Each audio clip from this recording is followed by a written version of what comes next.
Hey guys, I wanted to do a really quick books I've been reading lately video.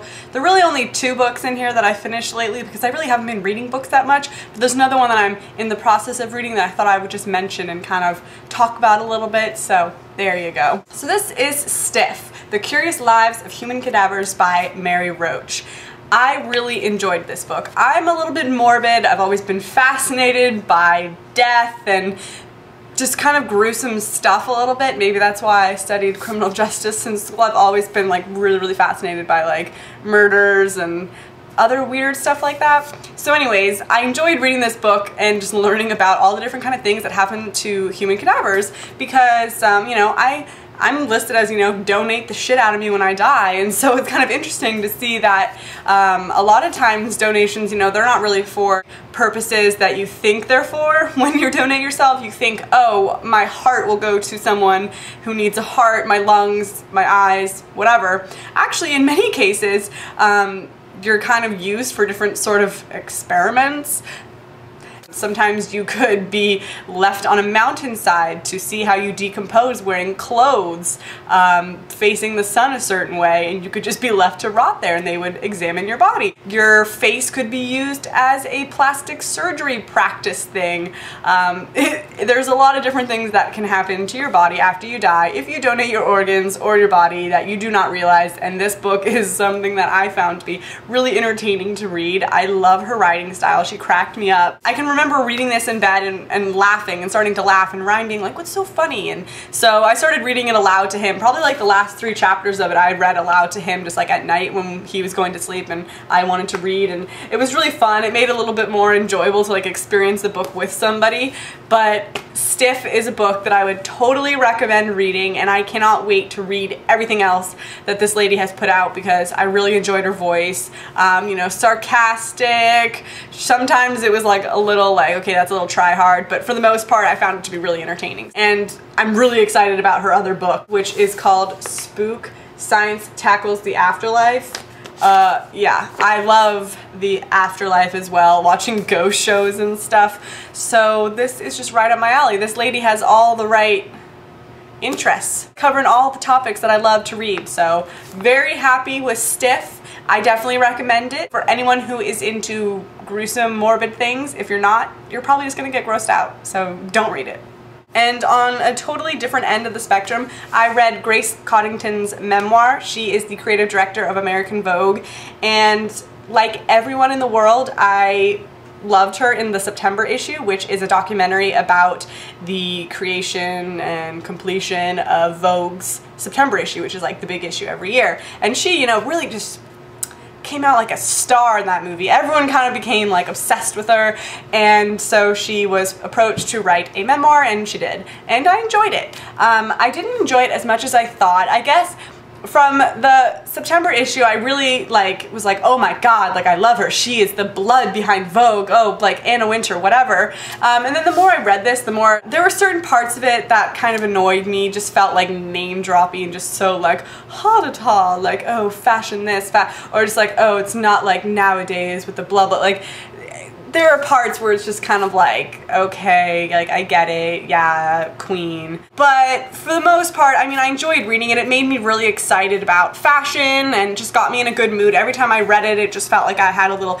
insider view into little things. She didn't go into as much detail as I'd like, and her writing was kind of like sporadic and choppy, and it made it hard for me to kind of grasp like a linear timeline of her life just because she went back and forth so much, where it would be like, you know, talking about like a 1980s shoot, but then talking about something in the 2000s and then going back and forth. So it was a little like difficult to follow, but I mean, not every memoir has to be like a linear biography of a person's life. It just, you know, kind of flowed how it wanted to. She has these really cute drawings in there. Just from the inside cover you can just see these are like all of her colleagues at Vogue, and it was just really cute. It had nice pictures of like her life and things that were interesting. A lot of the photo shoots that she talked about are in the back, so you were able to actually see the pictures that she was describing. She has a lot of cute little drawings that she does, and I enjoyed it.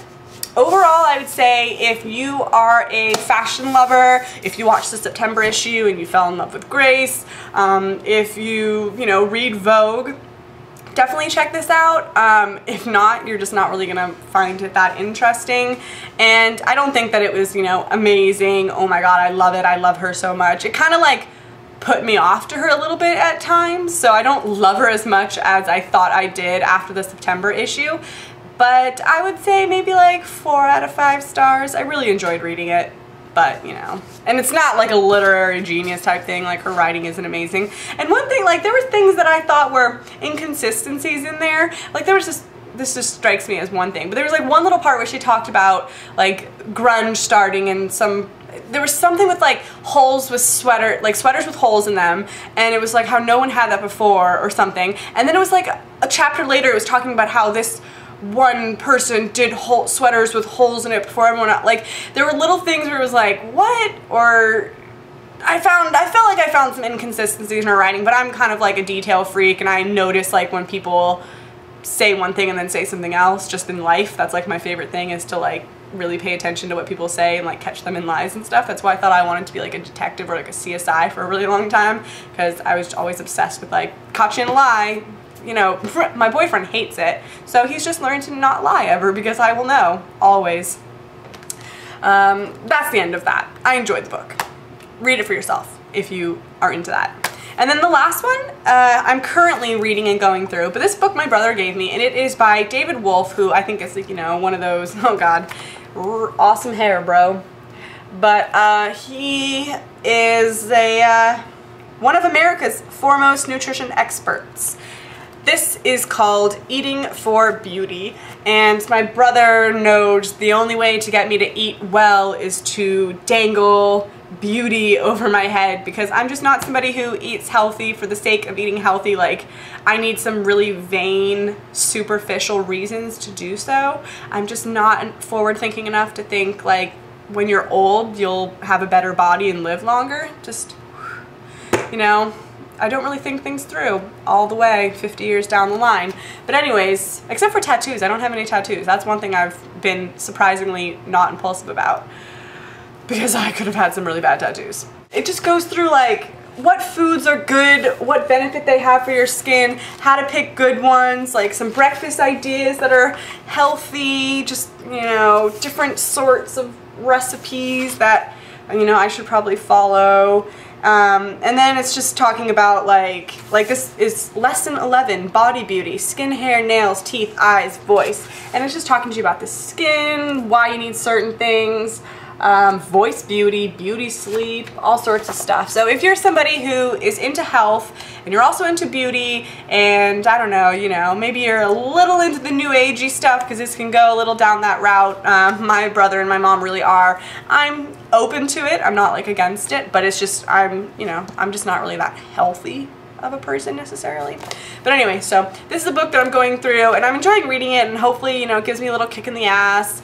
And if you're somebody who is into beauty, which you probably are if you found me, I can't imagine that there's just like some rando watching me just because of my sparkling personality. Yeah, Eating for Beauty.